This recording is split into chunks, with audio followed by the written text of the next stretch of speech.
สำหรับวิดีโอนี้เนาะดมสิมาแนะนำวิธีการโอนเหรียญของตัวเองไปหาอีกบัญชีหนึ่งในแอป OKX เนาะโดยที่เราไม่ต้องเสียค่าธรรมเนียมเนาะอันนี้จะเป็นวิดีโอสำหรับมือใหม่ที่ยังบ่ฮู้เนาะโอเคกันสั้นเดี๋ยวเราเข้าไปเบิ่งกันเลยโอเคก่อนอื่นหมดเนาะเราก็เข้าบัญชี OKX ของตัวเองเนาะอันนี้ก็จะเป็นหน้าหลักของมันเนาะวิธีการง่ายๆเนาะเราเข้าไปที่ Asset กดเข้าไปเลยเนาะหลังจากที่เข้า Asset ปุ๊บเราสิมาเห็นหน้านี้เนาะก็คือเรากดไปที่ withdraw เนาะกด withdraw ปุ๊บแล้วหลังจากนั้นให้เราเลือกไปที่ withdraw crypto เนาะตัวนี้เลยกดเข้าไปหลังจากนั้นมันสิออกมาหลายๆเหรียญให้เราเลือกเนาะเราเลือกเหรียญใดเหรียญหนึ่งที่เราต้องการโอนไปเนาะก็คือตัวอย่างผมสิเลือกเป็น USDT เนาะ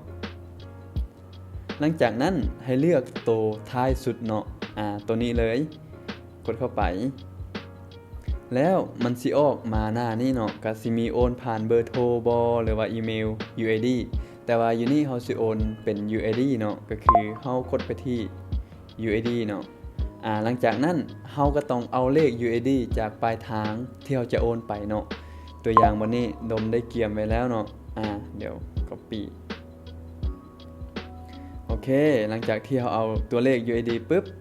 ทำอิฐเฮาใส่เลข UID เนาะอันที่2นี่ก็คือเฮาใส่จำนวนเหรียญที่เฮาต้องการโอนไปเนาะตัวอย่างวันนี้ดมสิโอนไป 1,000 เหรียญเนาะเขียนเข้าไปปุ๊บเฮากดเบิ่งตัวเลขให้มันถูกต้องเนาะ1ก็คือ1ก็คือเฮาเบิ่งตัวเลข USD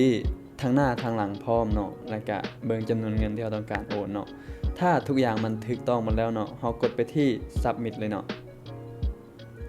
หลังจากนั้นมันสิมาหน้านี้เนาะสำหรับไผที่บ่ได้ตั้ง Passkey ไว้เนาะมันก็สิให้คอนเฟิร์มบ่ว่าจะเป็นเมล OTP เนาะแล้วก็ 2FA เพื่อใส่รหัสในการยืนยันออเดอร์นี้เนาะแล้วก็เฮากดไปที่คอนเฟิร์มเลยเนาะก็คือตัวอย่างวันนี้ดมใส่ Passkey เนาะมันก็เลยบ่ได้เอารหัสจากเมลแล้วก็ 2FA เลยเนาะกดไปที่ continue มันก็สแกนหน้าปึ๊บก็เฮาก็รอท่าแป๊บนึงเนาะหลังจากนั้นเงินก็สิเด้งเข้าไปกระเป๋าปลายทางของเฮาเนาะอันนี้ก็จะเป็นวิธีง่ายๆในการโอนโดยที่เฮาบ่ต้องเสียค่าธรรมเนียมเนาะ